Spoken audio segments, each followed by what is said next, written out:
Hi everyone, this is Amanda, the Emotional Strength Trainer. Thanks so much for popping in. Hello to Maria, who's joined in early. I'm very grateful for your constant support. I'll be opening the seat later in the webinar to get some questions or have a chat about it. So hopefully you'll still be around. You might be able to join me.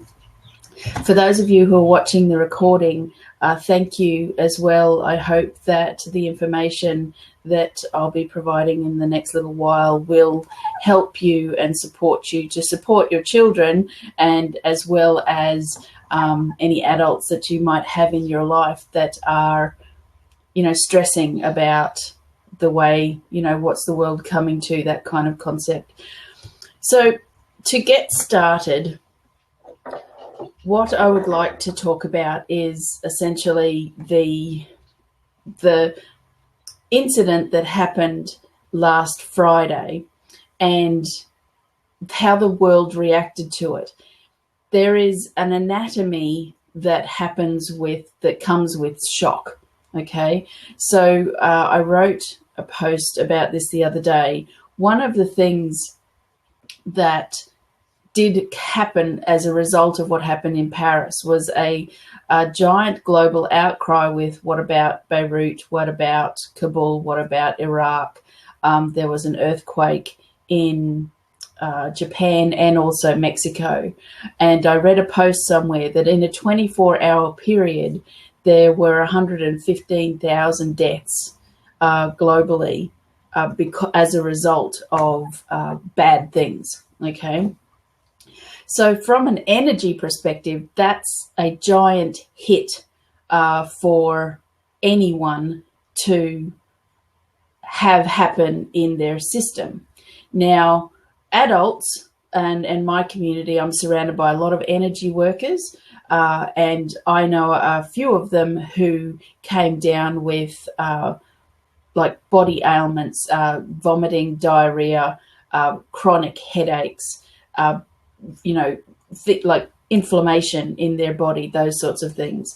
And it's this session, the energy that gets created through grief. Okay, so when you have a global outcry of stop, the energy that happens is everybody gets tense. Okay, so children, from the aspect of how they cope, they're empaths. Children are born open. They can feel, they can sense things, but because they're children, they haven't been here that long, they don't know how to understand the concepts that we as adults do. So they suffer as well. Now, there's a wonderful, wonderful video going around on Facebook at the moment with a little boy being interviewed and saying that the bad people have guns and that they will have to leave home. And his dad assures him that they won't have to leave home, that France is their home and that the flowers and the candles are there to protect them.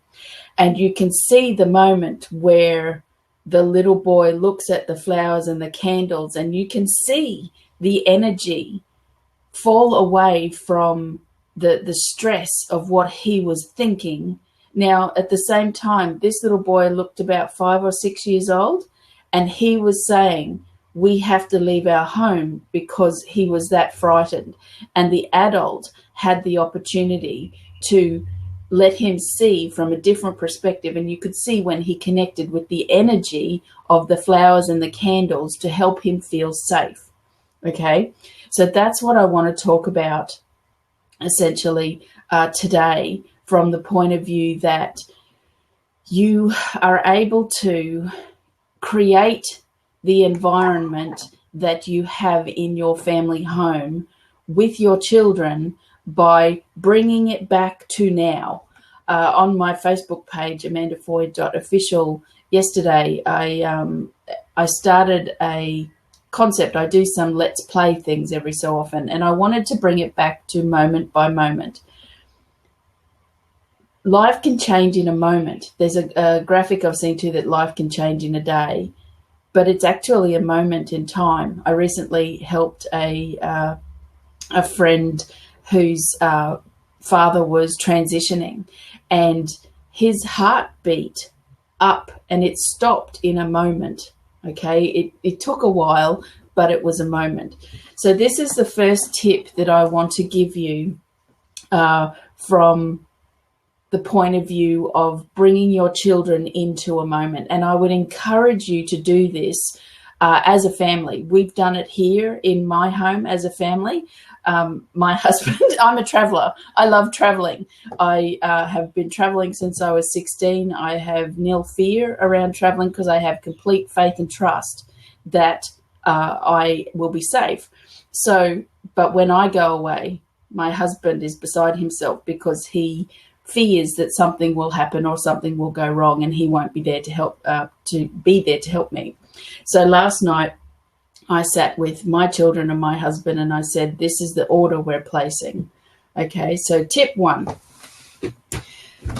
bringing your entire family, any adult around you, so any other soul in your life that is struggling with the fear of what could happen, what might happen, are we safe here? We're in Australia, we're an island, we have the terror things. We had something in Sydney recently.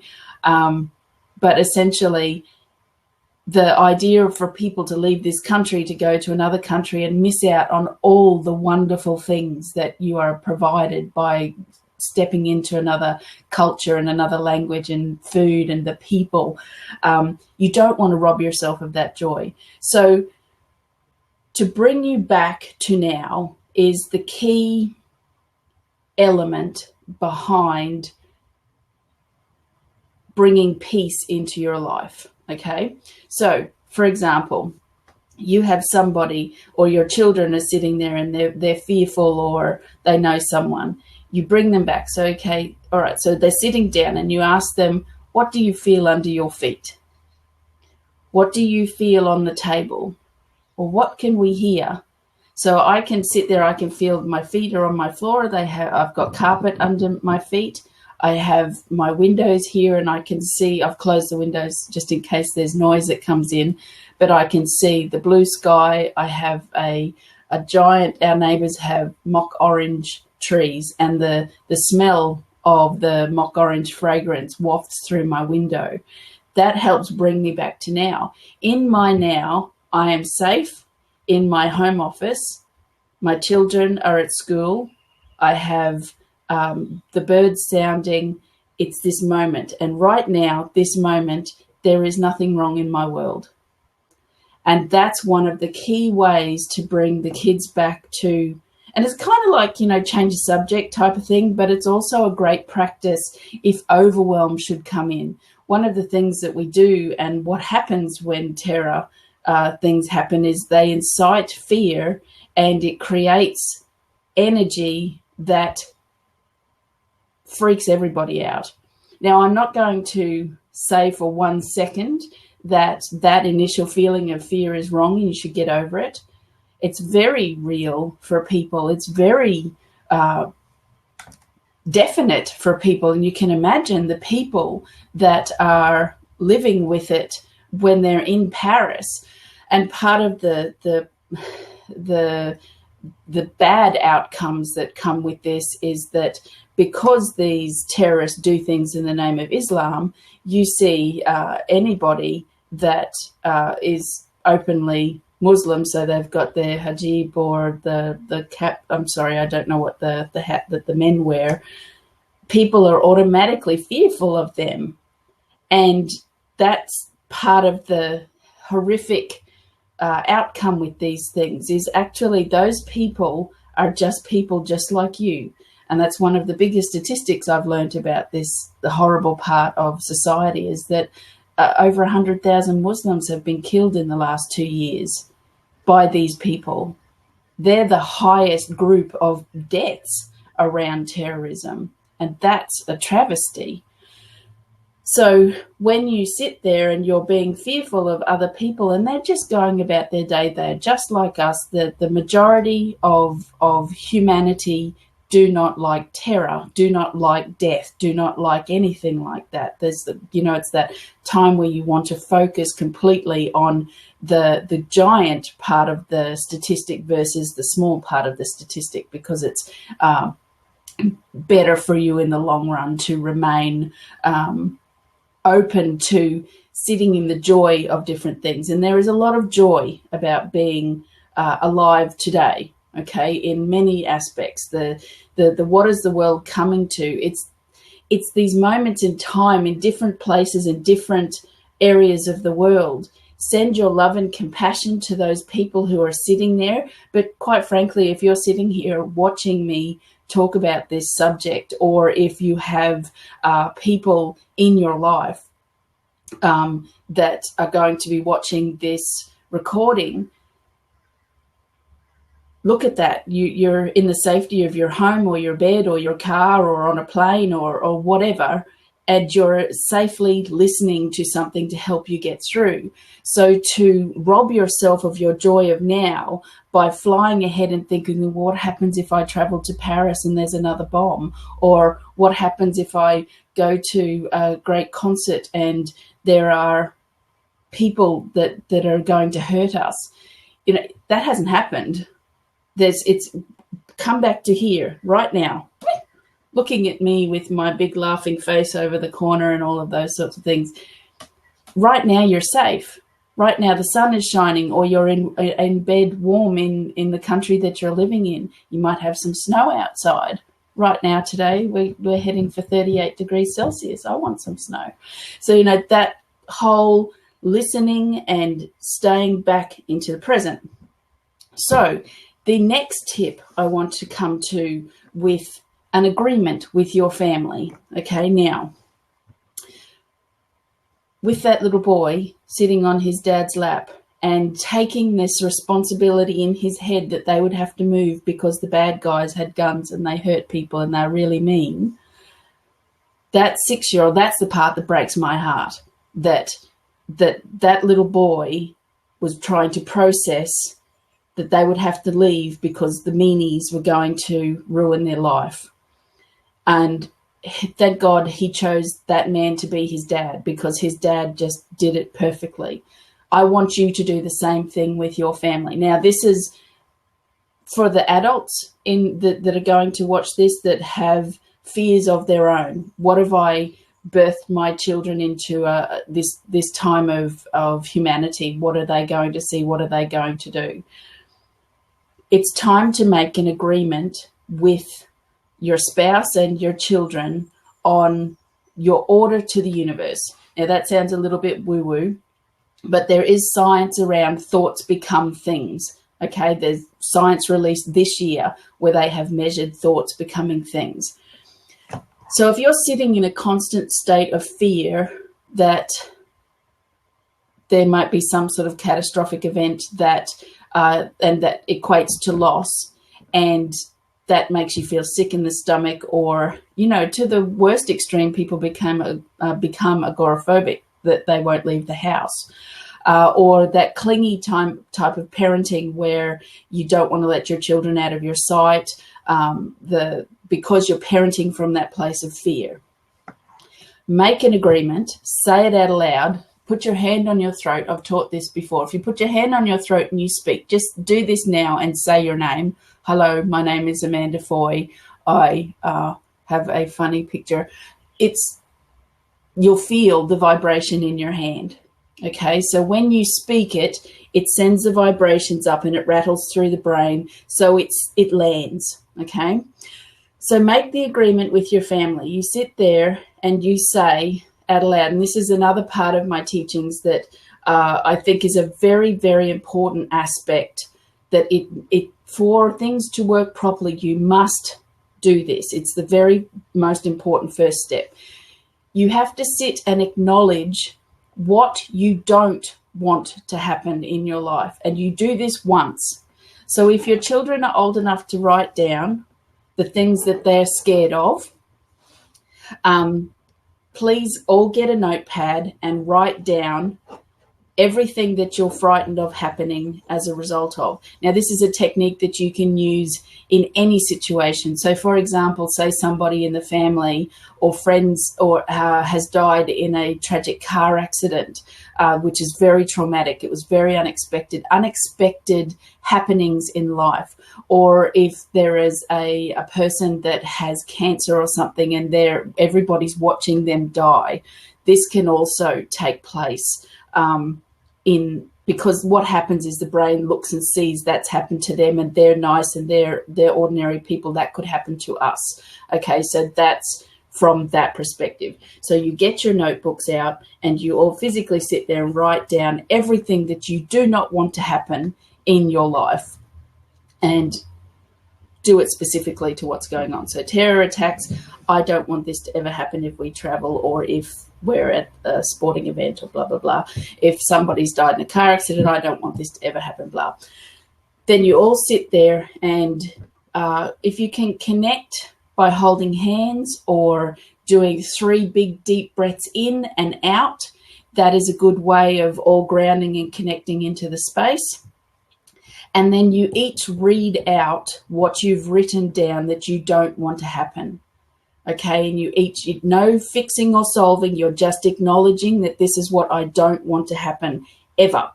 And then the ceremony part of that is that you can rip it all up, put it in a bowl and chuck it away, or put it in your fire pit and watch it burn. But you never, ever, ever revisit that again. And I swear I've been doing energy work since 2009. The energy of acknowledging what you don't want and setting it loose is so freeing.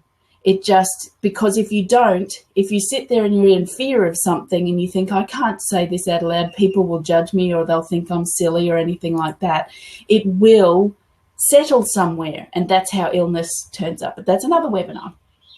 Right now we're dealing with anxiety, overwhelm, depression, okay? So then you've acknowledged and you've burnt it and you've set it free. Then you sit there and you make your order to the universe, source, God, the all of everything, and say exactly what you do want to happen. And that goes something along the lines of, I'm really looking forward to, or I love that no matter where I go, what I do, I am safe. I love that no matter what I'm doing, if I'm not with my mum and dad are safe. I love that when we go together anywhere as a family, we will always be safe.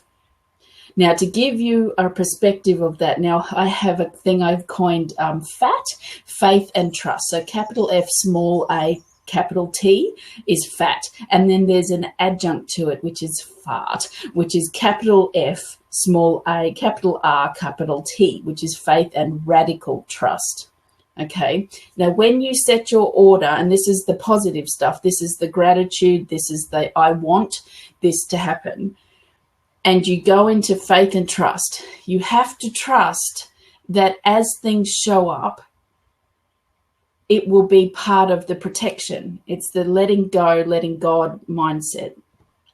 So, for example, I booked my ticket in July to be in the UK at this time. And I have a girlfriend that was traveling over there at the same time. And it turns out that we do cool things in different countries because it just happens that that's how it works. So I was to go to Paris to spend the day or two with her before having to speak at these functions in London. And I jumped on the Eurostar site to book my train ticket from London through to Paris. And I had a few days. So I was arriving on the 10th, and she was there at that week. So I could have had the 12th or the 13th to travel over and spend the day with her, or travel on the 12th and stay over on the 13th and come home in time to speak on the 14th. So the first thing that happened was I looked at the dates and I got this uneasy feeling. So tingles up are good feelings, tingles down or dread are bad feelings. And I'm not one to go with superstition, but when I saw Friday the 13th, I got the dread and I thought, oh, I don't want to travel on that day. And then I got the flash of those men on the train that averted a disaster recently in Paris. So I just thought, well, I'll go over on the 12th. Then I was talking to my friend and said, well, can I stay with you on the 12th and I'll go home on the 13th and we'll travel together to go back to London to do the gig. And everything that she suggested said for me not to stay the night at all. And then when I went to buy my ticket 4 times, now I'm usually somebody that 3 times and I'm like, I'm not meant to go. So at 3 times I said, I'm not meant to go. And then the 4th time, but I really wanted to go. So on the 4th time, my ticket went through. And in hindsight, I figured I call them my dead people. My dead people were saying, no, Amanda, don't go, don't go.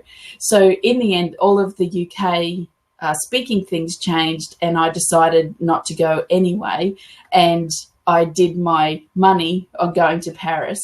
And when I was sitting there and I was typing to everybody to announce that I was no longer going to the UK to do the speaking gigs, I typed, I'm not meant to be in the UK at this time or flying over the Middle East. And that's how I left it. And then on the morning when I'm looking at so it was Saturday morning here and I was looking at my thing, I'm like, holy dooly, I'm not meant to be there and that's why. From an energy worker's point of view, that kind of energy is hard for me to be around. I remember when we had the big floods here in 2011, it knocked me flat for days because of the energy that came with the loss. So that's an example of faith and trust to know that it's not where you're meant to go. But my order was that I would always remain safe and that I would be able to come home to my family and that my family would know that I'm safe. So that's part of the ability to be able to set your order, to know that you are able to go and live your life, because things will get orchestrated that you're not going to get caught up in different things. And that's just the faith and trust that you go into. And if you're sharing that with your children, and it's reassurance, like every day of my life, I wake up and I say about my children, thank you for letting them grow old, happy, healthy, and prosperous. And then I visualize me being old and seeing them being old in my head. These are the ways that you can stay away from the things that terrify you the most. Okay, so with that's the 2 tips that I wanted to do. Bring everything back to the now and have an agreement with your family where you get to sit and say these things and discuss them openly. And as the grown-up who is sitting in awareness, you get to bring it back to, well, today we're sitting in our lounge or we're sitting at our kitchen table or on our back deck. Now, what can we hear? The birds, the traffic, the people laughing down the back, or the TV is playing. So right now we're really safe. And we're going to stay in right now because this is the safest place for us to be. If we're going to go back to what happened a few days ago, we can't change that. Everybody, and this is the other faith and trust part of it, faith and trust that when you go to an event, that there are people that will prevent major catastrophic things happening. So there are people employed to do jobs to make sure that we're safe. I have faith and trust that all of the people that are employed to keep us safe are doing their job. And that's for the things as well that we don't know what's going on. We're in many ways, we're amazing humans. In many ways, we're just puny humans that have no idea, but we're not meant to know.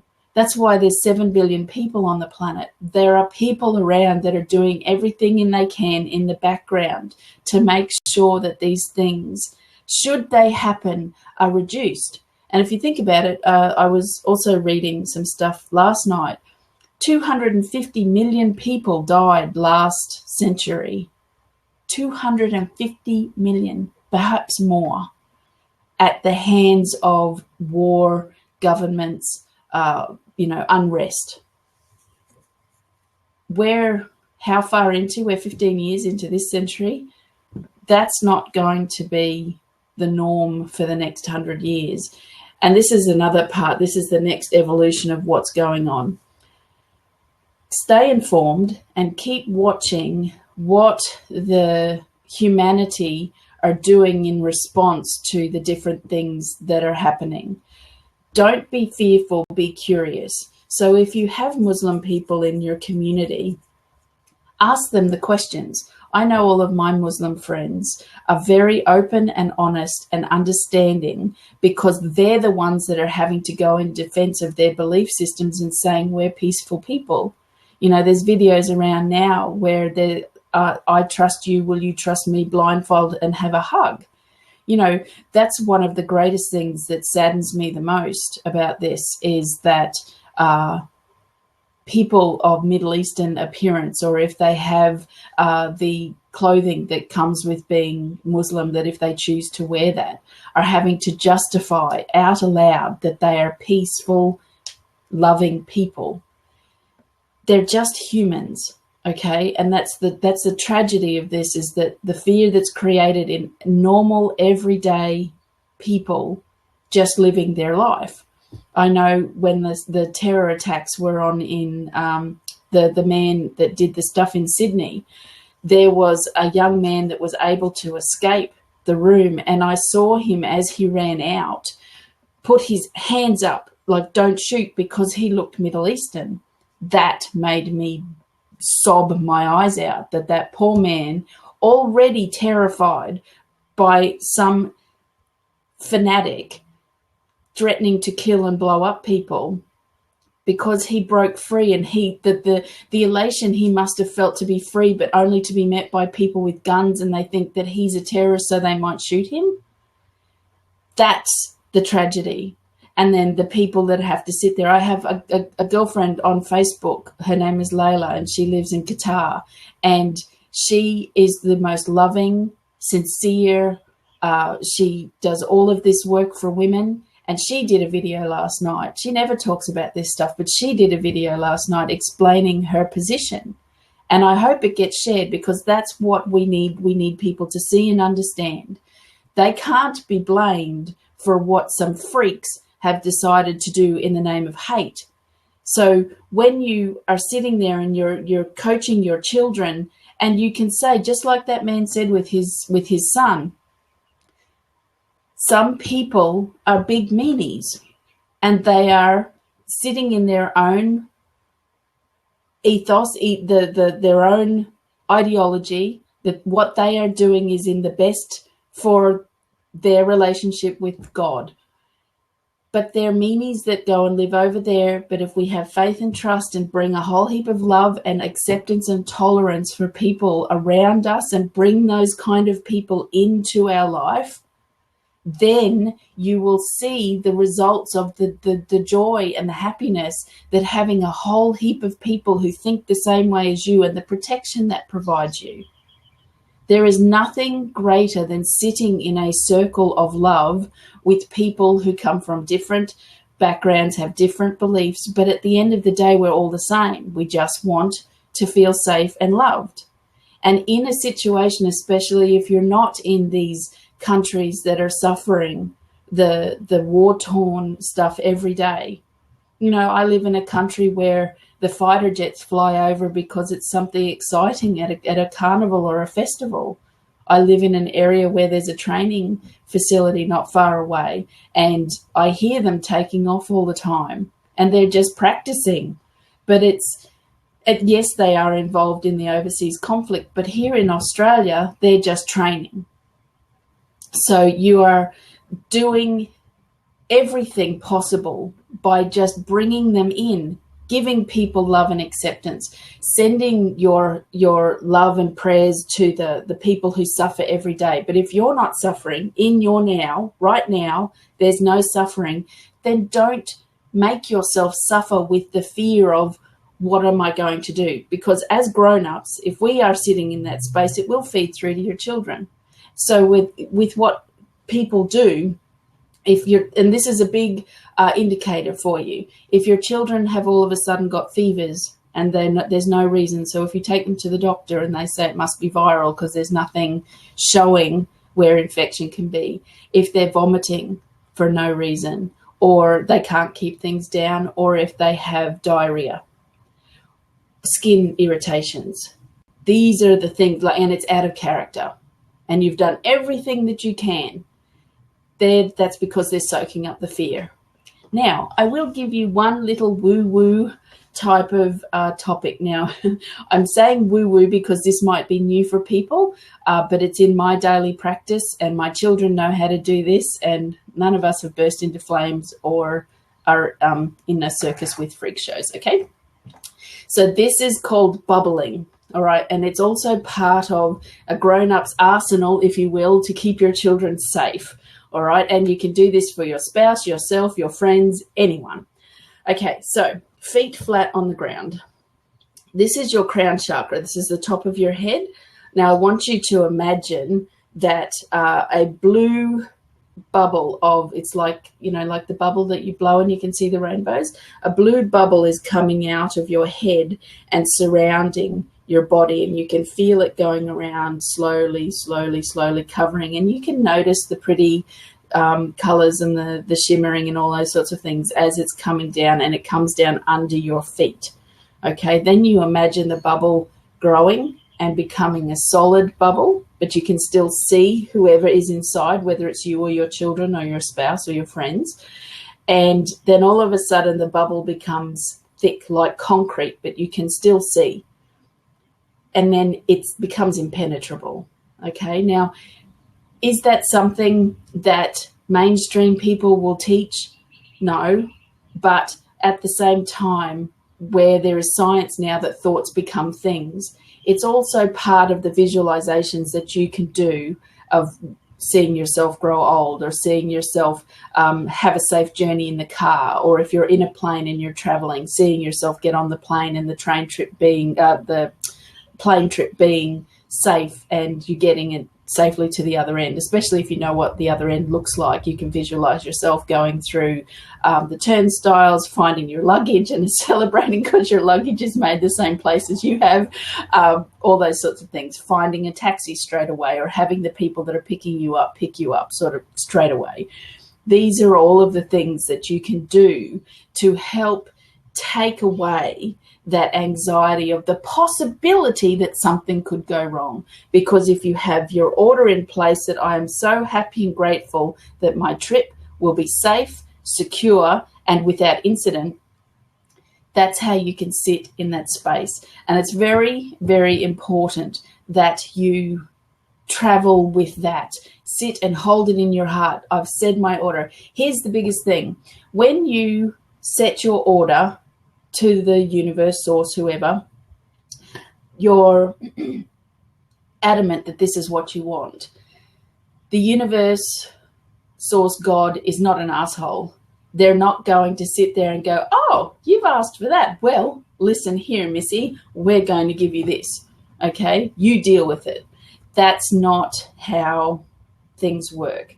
That faith and trust that you're protected, that faith and trust that you are safe, that faith and trust that you and your children, your husband, have sat there and you've all collectively sat together and said our order. Dear everyone who has ears that will hear us, we want to grow old as a family and be healthy, happy, and full of prosperity always. We want to thank you for keeping us safe when we're apart from each other. Okay? That's the way to do it. Now, I'm going to open up the seat to see if anyone would care to jump in, or if anybody has any questions, I would be happy to answer them. Or if you have any specific things that you would like to bring up, you're welcome, like things that you are dealing with, you are welcome to type them in the message bank thingy there, and I will do my best to answer them. Short of that, if you don't want to put it in here or you're listening to the recording, please find me on Facebook, amandafoy.official, and you're welcome to find one of the posts and put your questions in under there, and I can do my best to answer them for you. I do these blabs regularly, so that's the other thing if you want to come on. The other thing too, if you're having difficulty releasing the anxiety, thank you, Maria, and thank you also for the message that you left everybody there. if you are having particular struggles with it, I have an energy therapy called Emotional Strength Training, and I have clients all over the world. I do not need to know anything about your life or anything. You're welcome to jump on my website, which is amandafoy.com.au, and find the bookings area there, and you can book a session. And there's sessions for children as well, and it just clears out the energy that might be stuck in their systems, given that children are empaths. So if anybody doesn't want to come in on the seat, we might be able to wrap up today. And I thank you. There looks to be like a lot of people listening. There's 43 up on the thing, so I'm very excited that you've joined in. And I look forward to supporting you if there's anything else that I can do to help. The other thing, find people that do EFT work. Reiki practitioners are also very good. And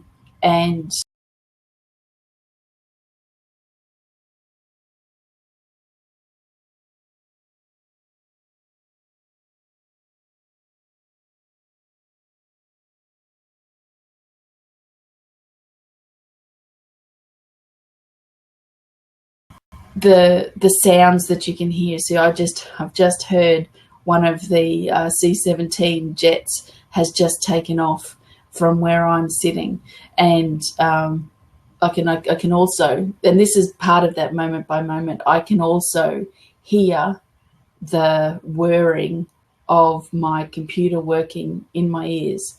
So that's brought me back to my absolute presence right now. And it's the quickest, easiest way to get out of overwhelm. Okay? With children, you can sit there. Hugging is very good, holding hands as they're doing. One of the other things, here I go, another thing, sorry, I was going to sign off. One of the things that's most important with children, and it is encapsulated perfect in that video that I mentioned of the little boy with his dad in Paris, allowing children to say exactly how they feel and to not diminish that by saying, oh, that's silly, that's not going to happen. For children, being empaths and the things that they see in their head and the things that they can feel with the global energy or their adult's energy. And that's a tip too for anybody in a household where the parents are not getting along so well, but they're hiding it from their children. The kids will know. And sickness and illness and bad sleeping and wetting beds and things like that is part of the outcomes. Just a small off the side tip. The thing with, hello, Michelle, the thing with the not diminishing how a child needs to communicate with you what they're going through. It's just sitting, holding their hands, rubbing the back of their hands or stroking their forehead. This is your emotion point. So if a child is in severe overwhelm with like panic attack, all of those sorts of things, rubbing up towards the head, it'll be a very calming aspect. Babies, for example, that are suffering, there's a great video with tissue, and you drop a tissue and it's actually landing on their forehead. Okay, so this is the emotion point. But if you sit and you tell your children to just say how they feel, allow them to get it out, and then say to them, it'll be okay. All right, those reassuring things from an adult. Mummy would never let anyone hurt you. Daddy would never let anyone hurt you. Auntie Maria wouldn't let anyone hurt you. So if they're anxious about leaving the house or going to see somebody or stay with somebody, they're the things that the grown-up says. So the man that with his child in Paris, let that child see that flowers and the candles were the energy behind everybody's on the same page here. We're protecting each other now. And you can physically see when it lands for that little boy that he finally feels safe. Now, that little 5 or 6 year old was taking on the burden of we must move because the meanies will get us. Okay. Then his dad, who is the grown up, he has the more awareness. He has the greater responsibility. He says to the child, no, look, the flowers, they are there to protect us. The candles are to think about the people who have gone. We're safe because we have flowers and candles. How beautiful is that an adult can do that for a child? And then even the interviewer recognized it, and he said, "Do you feel better now?" And the little boy said, "Yes." You can do that by letting your children say what they feel. And it's an important parenting tip from an awareness parenting point of view. When your children say how they feel, and if they can't get it out, we have to understand that they don't know how to communicate the things they're seeing in their head or the body feelings that they're having. Just let them have the space. And even that gentle rubbing of touch, forehead, shoulders, hands, on the back, round in circles, anything will let them get it out. And then that is the way to then come in and say just the simple statements. What will we do to make you feel better? Mummy would never let anything hurt you. Mummy's here. You know that Mummy is not going to let bad people into the house. We've set our order that everybody is going to be safe, and that God, universe, source knows that when we're not together, that we will be kept safely together as well. I hope that that's not gone. Okay, so if anybody, Michelle, do you have any questions? Do you want to jump in and have a chat or ask anything? Are your children okay with what's going on? You're welcome to grab the open seat there. But if not, then I will wrap it up now instead of having and going off and talking about something new. So again, just if you need to find me, amandafoy.official on Facebook, and you can ask questions there. And if you're really stuck and need a hand to work with children, children do respond quickly to my energy work, and it's I love working with children. They're a delight. Yes, breaks my heart, but the gift in being able to take that out of a child and then hear how they're prospering is my gift to myself as well as to everybody else as well. So find me on amandafoy.com.au and /bookings, or on the homepage there's a button for kids down the bottom.